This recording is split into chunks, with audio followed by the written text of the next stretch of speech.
What's up? Cut. It is $5 and we're doing sports talks today, and this is our first episode. So let's get right into it. We got playoff football, and we're going to start with the upcoming matchups here. So we got the Bills and Chiefs, and then we got the Packers and the Packers and the Bucks. But first, let's go back to last week's games and see the keys for both of these teams going into this NFC Championship game. So let's start with the Saints and the Bucks. So Brady throws for 199, 2 touchdowns, while Brees throws for 134 and 1 touchdown, 3 interceptions in his likely last game of his career. Devin White, 2 picks in that game, played unbelievable. Shut down Alvin Kamara, could not even run the ball well. It was not explosive as he used to be. Bucks defense provided pressure. The Bucks provided that blocking route for Tom Brady. And crazy thing is, Michael Thomas, 4 targets, 0 catches, and he makes $20+ million. Give me a break. Come on, man. Chris Godwin was still on the iffy side. Even at Washington, had 2 drops, another big drop today. But it's all right. Tom Brady now has 32 playoff wins. He doubles Joe Montana, who has 16. No way. Yes, no sir. way.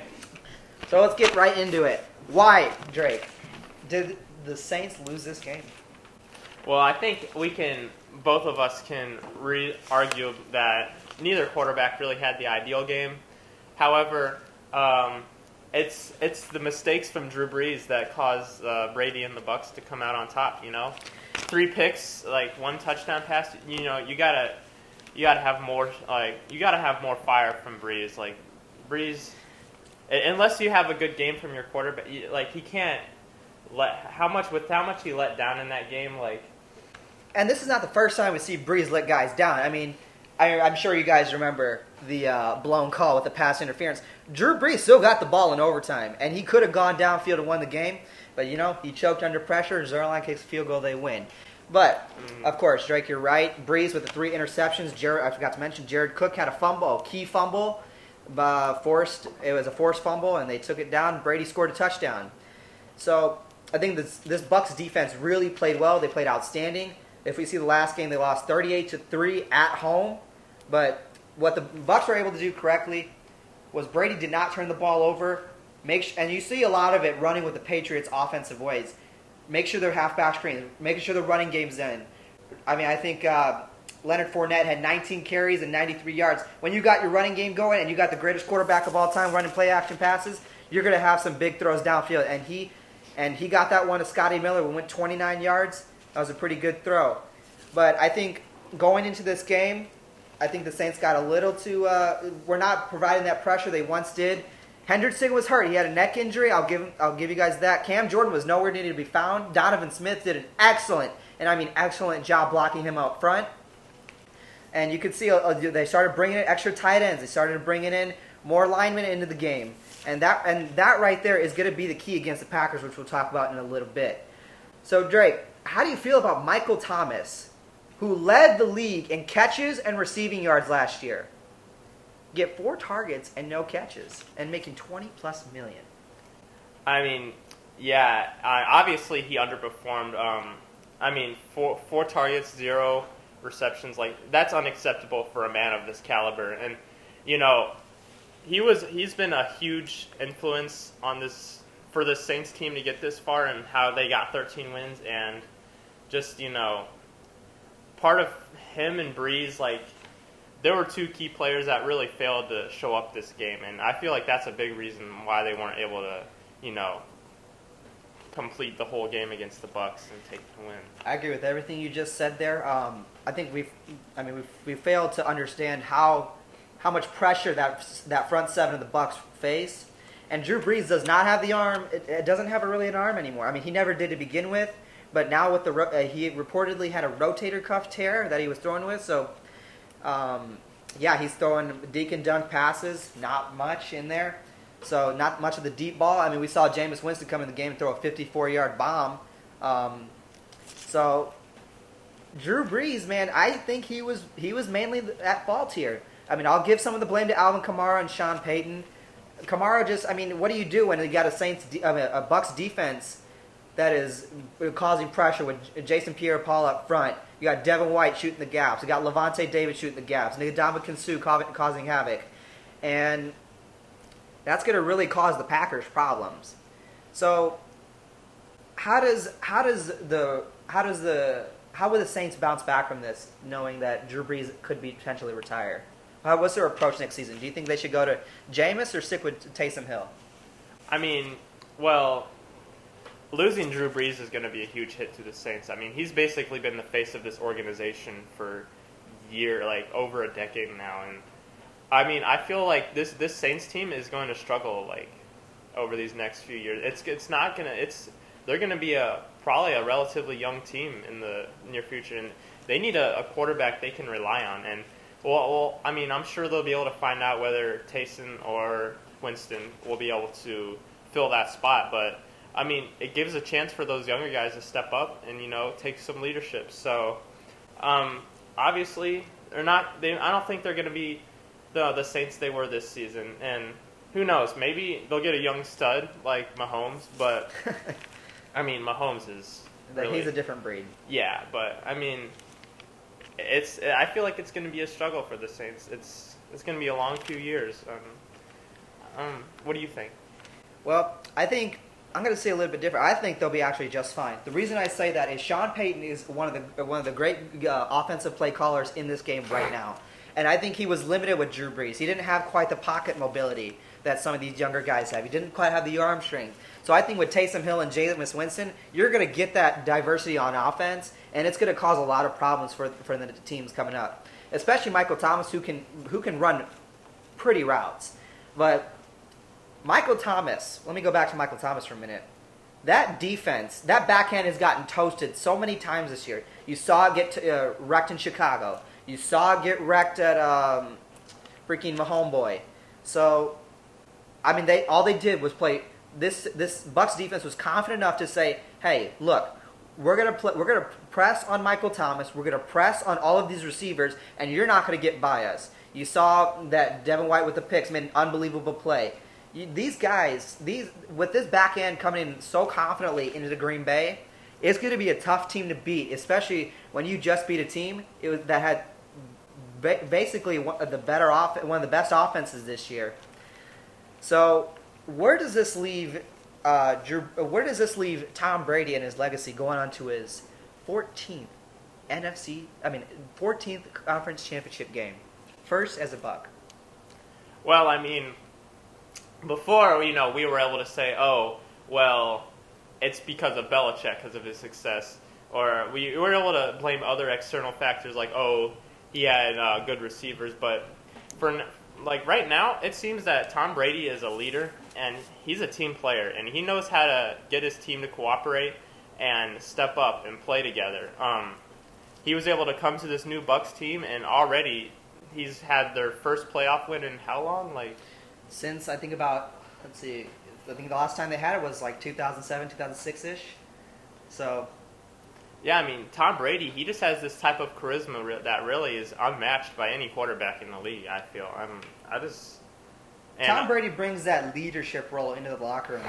I think a lot of young guys, I mean, you got 3 Pro Bowl receivers on that offensive side.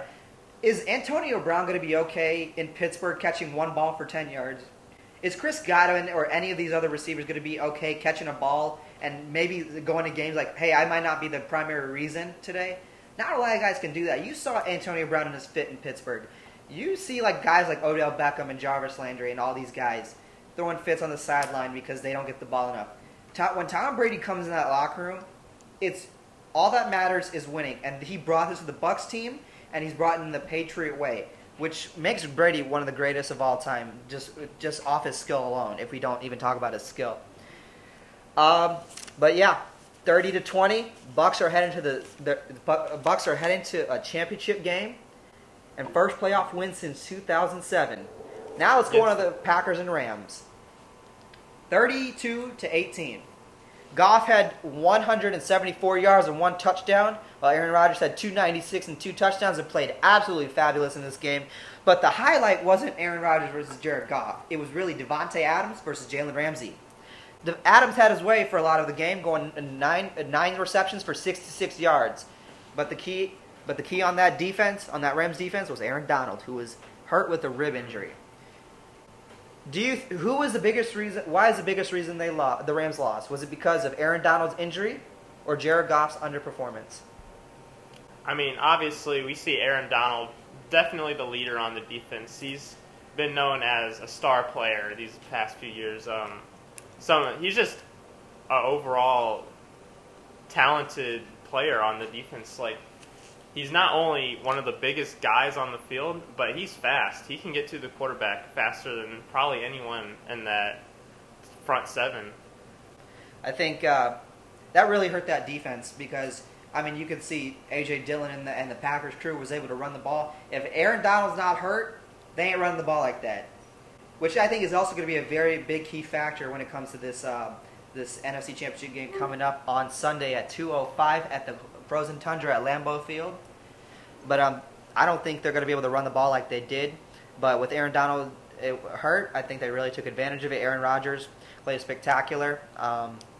What can you ask of a guy who threw 48 touchdowns, only 5 picks this year, is going to be projected to win the MVP? I mean, yeah, you can't just blame it on one player either. It was a team thing, not just Donald, but I mean, it would have made a big difference if Donald was healthy. So expanding on Jared Goff now, do you think he'll be replaced next year because of his underperformance this year? I don't think so. Goff brought the Rams to the Super Bowl a few years ago.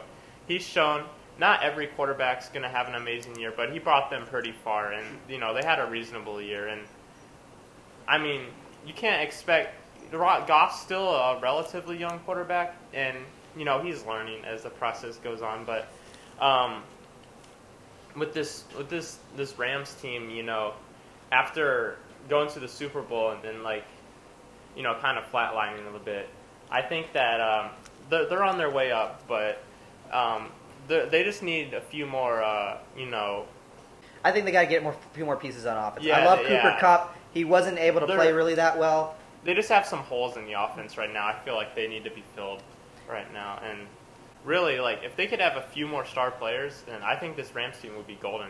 I think this Rams team could be a real threat in the future. But for right now, that NFC conference is packed. You got the Bucs. They're going to come back. Tom Brady's coming back. Rob Gronkowski coming back. Then you got some insane teams coming back, and they're going to come back even stronger.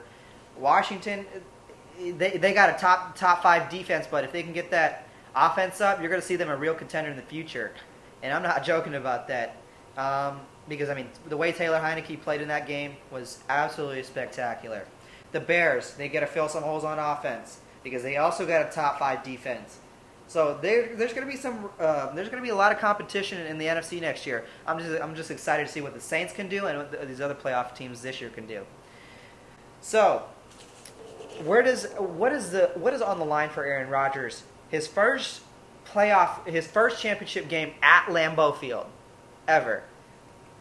And the last time he played it in a Super Bowl was 10 years ago. So, what is at stake? Is this necessary to win another Super Bowl? Do you think? For Aaron Rodgers? Honestly, I think it's more of Aaron Rodgers. These are 2 veteran quarterbacks, Tom Brady and Aaron Rodgers, and I feel like Aaron Rodgers, he's been kind of stepped on. He doesn't really have that same type of respect that Tom Brady has, and a lot of people seem to look down on Rodgers, and I feel like this is a time for Rodgers to prove himself, that he still has what it takes, and that he can maybe win another ring, that he's still in the contention for one of the better quarterbacks of all time. But for Tom Brady, this is pretty much this chance to seal the deal, nail in the coffin. If I don't know, I feel like if he wins another ring this year, there's absolutely no question who's the greatest of all time. Most people, I'm sure you'll say he's the greatest, but if he single-handedly wins more rings than any team has ever won, in total, I just don't see. It's not even just that too. It's all this. You can look at all the statistics and everything he's done. This is the chance for Tom Brady to really seal the deal. Probably the greatest quarterback the greatest player in this century. it's going to be decades before we will probably see a player on the caliber of Tom Brady. I think you're absolutely correct. I mean, we can all agree, nobody's, even the best of Brady fans, are going to argue that Aaron Rodgers is a more talented quarterback than Tom Brady. He's got the pocket presence, he's got the arm strength. What really separates these guys is Tom Brady is money in every moment. He's money. Fourth quarter, that defense better look out. When the lights get brighter, the defense starts getting tough. Starts getting back on their heels. Tom Brady is money. We saw it against Jacksonville, down 10 points going into the fourth quarter. He throws 126 yards and 2 touchdowns to win that game. That's just unbelievable. Then you go to Patrick Mahomes, probably one of the hardest road AFC. I think that's the highlight of his career, to be honest. You go in the face one of the hottest offenses in the AFC. Mahomes threw for 5,000 yards and 50 touchdowns. What else is there to say? You got the best tight end in football, Travis Kelce. Then you got a top 5 or top 10 receiver, depending on how you guys feel about that, Tyreek Hill. And you got Sammy Watkins. And he was able to play keep away. He was able to be money in every moment and to take that team to the Super Bowl. It's just unbelievable how Tom Brady can make throw after throw after throw in the tough situations. We saw. In all the three, Aaron Rodgers played in 4 championship games, lost 3 of them, and all 3 of those games he was terrible. He was just not good. Aaron Rodgers is not a clutch of Tom Brady, and that's just a fact. Yeah. And you can. He hasn't had the defense as Brady, but you got to play better than that. So, I think. What do you think is so? Moving on, what do you think is going to be the keys for the Bucs to beat the Packers and the Packers to beat the Bucs? You can answer that in any way possible. I mean, honestly, the Bucs, they just need to keep playing how they've been playing. I mean, this last game, they didn't play the best, but their defense really stepped up, and that's the key. Is their defense really makes them extraordinary, and the chemistry that they've had over this, especially for having kind of a lot of players from a lot of different teams just kind of combine into one, and the fact that they've been able to build this chemistry over the course of one season, I can't wait to see what they'll be 2, 3, 4 years down the line, and they have all the momentum, seeing as they already beat the Packers 38-8 earlier this season. The Packers are gonna need to bring something. And I think on the flip side of the ball, I think the Packers they didn't understand where the blitz was coming from. Todd Bowles, probably one of the finest defensive coordinators in the game right now, really confused Aaron Rodgers, and he brought a lot of different blitz packages. And when you get that going, you're going to throw even the most elite quarterbacks off their feet. You saw it with Tom Brady this year when he lost to the Saints. They brought pressure with Hendrickson, Cam Jordan, all them boys. So the Packers to win this game, they got to have blocking up front. You got David Bakhtiari, who's out with injury. That's a huge loss, the best pass blocker in pro football. It's going to be tough for them to block, but if the Packers can understand where the blitz is coming from, Aaron Rodgers will wreak havoc, because that back end can be torchable. They can play well too. As far as the Packers' defense goes, they just cannot allow the Buccaneers to run the football. They cannot allow Ronald Jones and Leonard Fournette to run all over them. And guess what? They've been terrible against the run this year.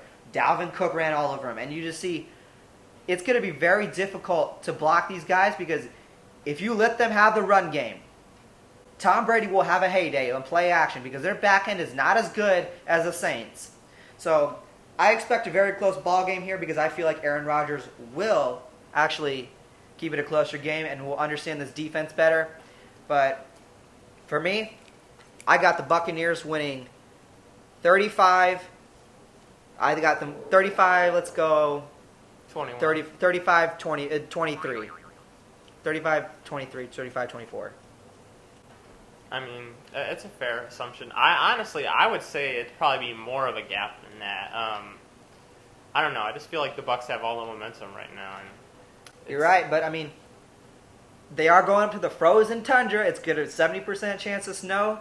Aaron Rodgers and Tom Brady, of course, he knows what that New England weather is like, so he's used to it.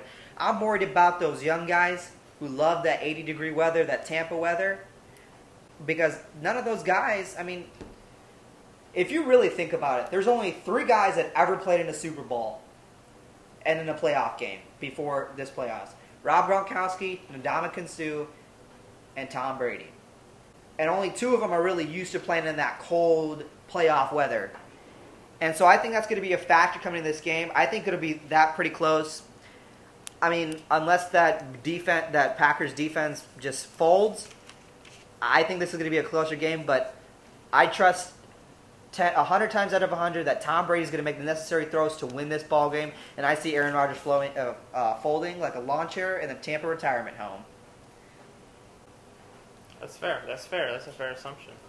I guess one of us, or maybe none of us, will be right. We'll have to see. But I don't know. I feel like the weather. I feel like Brady. He's been through all sorts of weather. He's been in the snow. He's been in the heat. He knows what to expect, and he'll probably make sure his team knows that as well. They're not just going to be unprepared. They know what they're getting into. So it's just going to have to see how they can handle the situation. So we talked about Brady and Rodgers a little bit. What's at stake earlier? Who would benefit more from this win, Tom Brady or Aaron Rodgers, and why? Oh, obviously Aaron Rodgers, in my opinion. Tom Brady already has a legacy built for himself. We thought he was going to retire years ago, The cliff. But Everybody thought the cliff.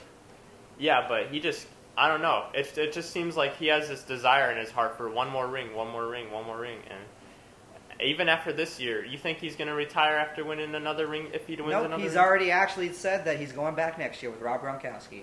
Yeah, exactly. Like he brought Rob Gronkowski out of retirement. Like it's just insane to see the effect that Tom Brady. I mean, Tom Brady really already has this amazing legacy. This win would just. I mean, even last year was just like, or not like 2 years ago was just icing on the cake for him. Honestly, in my opinion, and this would just be like the cherry on top. Yeah, I mean, switching organizations, no OTAs, no training camp, no preseason, going right into the season, and he takes this team to a NFC Championship game. I absolutely agree with you. I think it's all Aaron Rodgers. I think Brady's done enough so far. He brought him to a championship game, pretty much proved that Belichick was not the reason why this dynasty happened. I mean, we see Bill Belichick had a losing record without Tom Brady. So, yeah, Aaron Rodgers, I mean, he had won his lone Super Bowl 10 years ago. So this is going to be a lot for him. I mean, if he loses to Brady, that could really hurt his legacy. But that'll be it, guys. Thanks for joining on our first episode. We're going to be talking about Drew Brees and company later and on his retirement. Mm-hmm.